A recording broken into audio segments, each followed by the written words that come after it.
This might be the best Warlock build in Destiny 2 The Edge of Fate. This is the build that I have personally been running for a little while now, because it is the build that I find the most fun, and it is also pretty good. If you have been on my channel recently, you know I made a build on this solar build using Helion and the new Unoa exotic gauntlets, and even though this is still good, and I really like this build because of the like stunning for champions and stuff, and this build's also good because you can, if you're running the Avant-Garde modifier for the conquests for this season, you can easily stun like the champions, and you can like put on a Mint retrograde or an SMG or something. And like you basically mix and max, and it's a lot easier. Whereas this one, it does have its downfalls, but it is also really good. This build utilizes Prismatic Warlock with the lightning surge aspect, along with the exotic class item for warlocks and Monte Carlo. So as you probably have guessed it, this is a melee focused build, a melee primary build.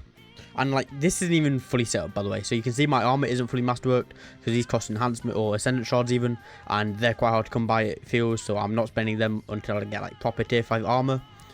So my stats could be better. I'm trying to get better stat armor for this build. However, you know, the fundamentals are still the same. So let's get straight into it. We'll start off with the subclass and what you're going to need.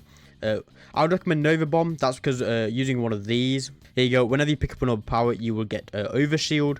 If you have the Arc super on, you'll get Bolt Charge. If you have Solar, you'll get Restoration. Stasis, you'll get Frost Armor. And Strand, you'll get Woven Mail. So I recommend the Void, but you can also use Woven Mail, I guess, if you want to use Strand or something. Or you can use whatever you want. I just prefer to get that Overshield whenever I pick up another power. For your like class ability, I recommend Phoenix Dive. It's just the easiest to use. It's my playstyle at least. If you prefer to just pop a well, you can do that. I'd prefer Phoenix Dive. Your glide doesn't really matter. I prefer Balance Glide. For your melee, you're going to want Arcane Needle. That means you can have 3 melee charges. And for your abilities, use Cold Snap Grenade because it's for freeze targets, good for champions, and it's also a little bit of help getting your Transcenders meter up. For your aspects, you're going to want Feed the Void. So whenever you get a kill with your abilities, you get Devour, which is really good. You can technically use like other stuff like Helion or maybe even Weaver's Call. Just if you're running Warlock, you know, Prismatic, you kind of want Devour. It's like a no-brainer. And of course, you're going to want Lightning Surge. What this does is basically whenever you slide, you create this like arc effect, and it jolts targets. It like teleports you. It's got a big AoE. It's really sick and a lot of fun to use. Now onto the fragments. You're going to want Facet of Protection, Facet of Purpose, Facet of Courage, Facet of Dawn, and Facet of Balance. Now feel free to pause and read over what each of these do if you want. They are somewhat interchangeable.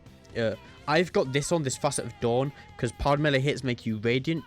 And apparently, as you can see here, while you're radiant, your weapons pierce the shields of barrier champions and stun them, which is what I want, meaning that this build can technically stun all 3 champion types.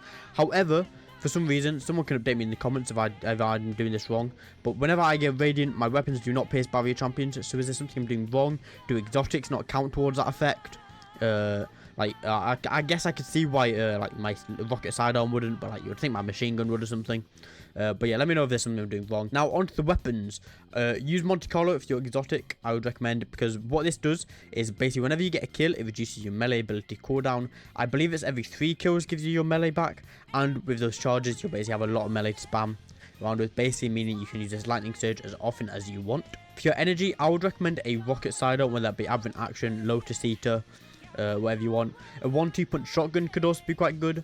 I'm using Aberrant Action with Heal Clip and Incandescent.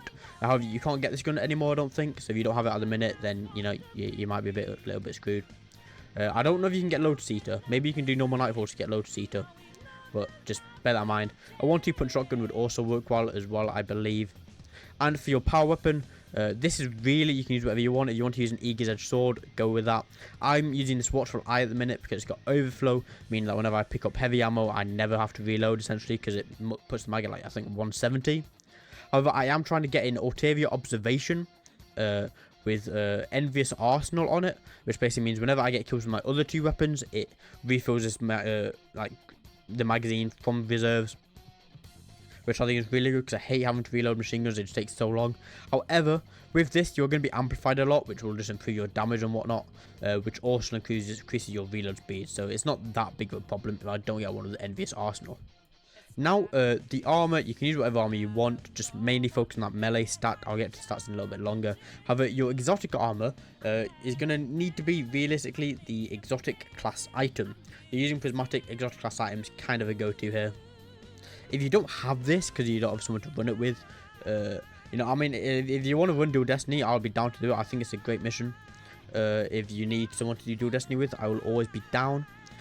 Or Zer sells them, but I believe you have to do the mission before you can buy it anyway.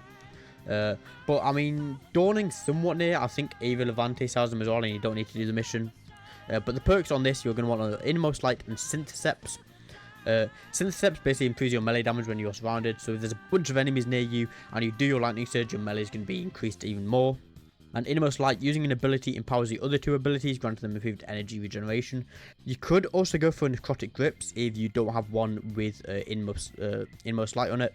You go Syntheseps and Necrotic, basically meaning, I think what Necrotic does is it poisons the enemies whenever you get them, like hit them with your melee attack. That could be a good combo, Syntheseps and Necrotic. But you know, I'm just using Innermost Light and Syntheseps. I think that's pretty good. Now for your stats. We're going to get to mods in a minute. However, I've got 2 melee armor font mods on, and what they do is for every, I think if you pick up 1 overpower, it basically procs your font mod, and I think each font mod gives you plus 20 to that stat. So if I've got 2, that means I'm going to get 40 for 1 armor charge, I'm pretty certain.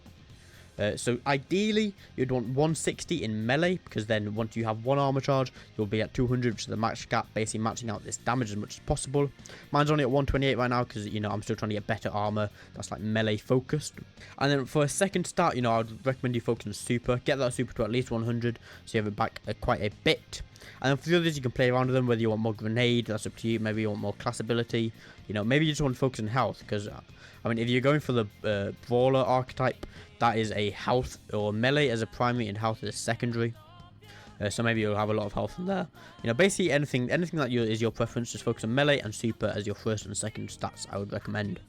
Now onto the armor mods. We have on our helmet tier, we have hands-on, kinetic siphon and super font. So once again, we've got another font here for super, basically meaning whenever we have an overpower, our super stat has increased bonuses. So that will be increased my super by 20 points, which means I'll have 125 once I pick up an overpower. On our gauntlets, we have heavy-handed and 2 melee fonts. Once again, you know, collecting them an overpower causes you to gain 1 temporary armor charge, and you gain a bonus to your melee stat while you have any armor charge. Your armor charge decays over time. And I believe these give you 20 each.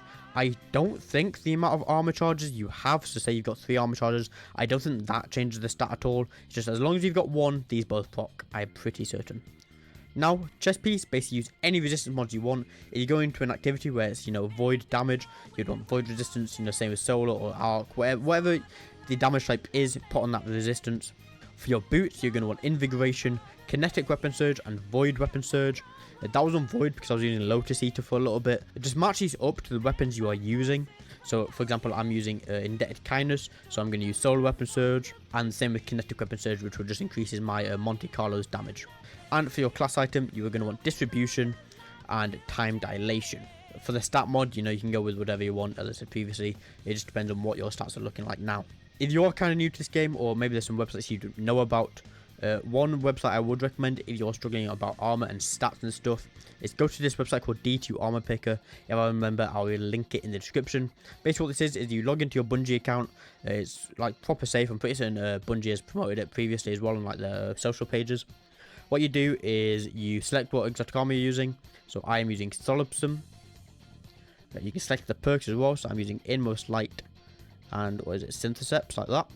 So it will go through my vault, all my characters, and just see whether or not I have that vault, which I should do. So these are all the possible combinations I can make. You can see there's what, 30,000.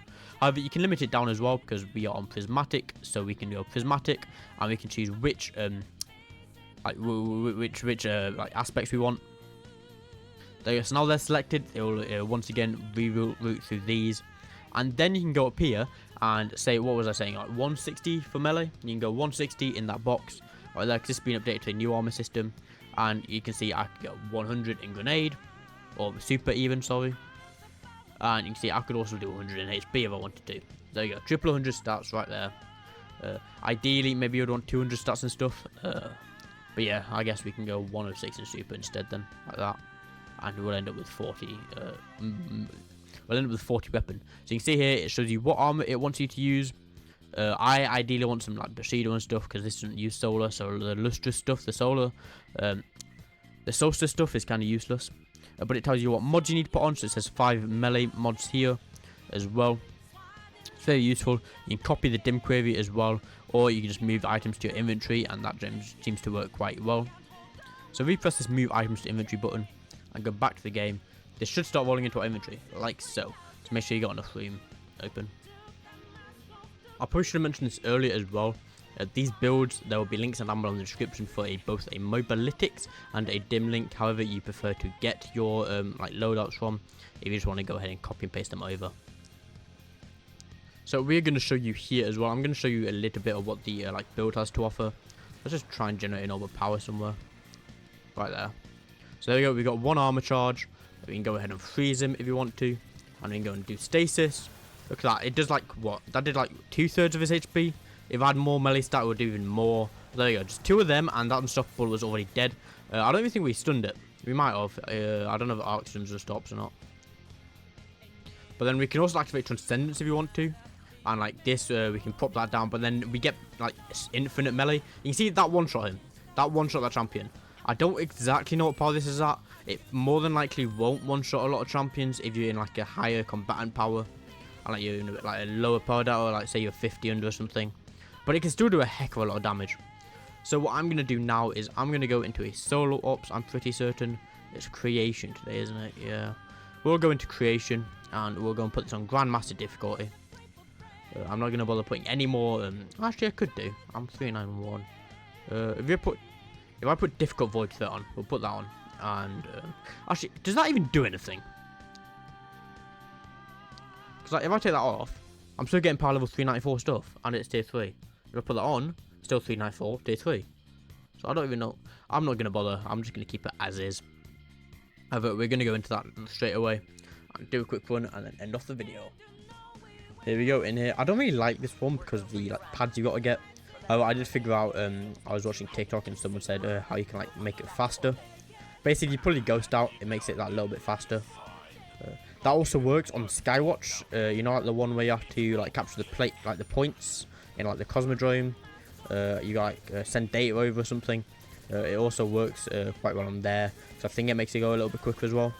It's not too much. I think instead of going by 1%, it goes by like 2 or 3% each time.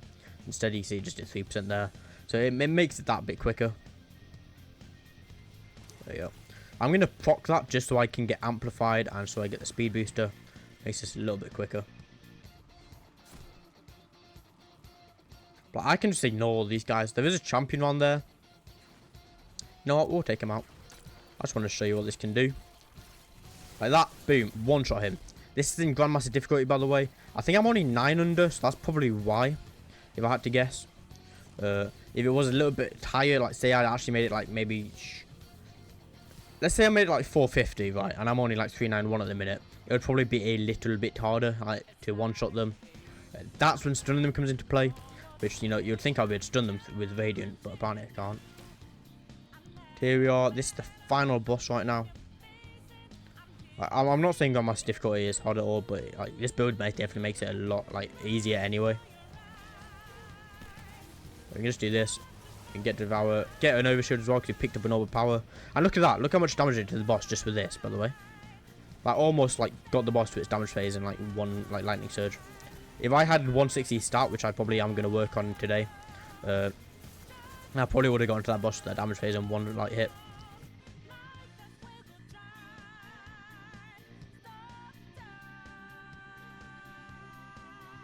There we go, we are now done. We can go and pop down our grenade, activate Transcendence.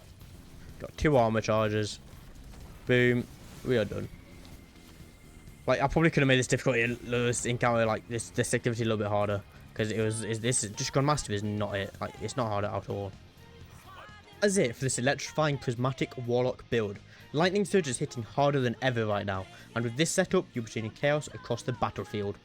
If you're vibing with these Warlock builds, don't miss my last build where I went full solar, healing, scorching, and raining down fire.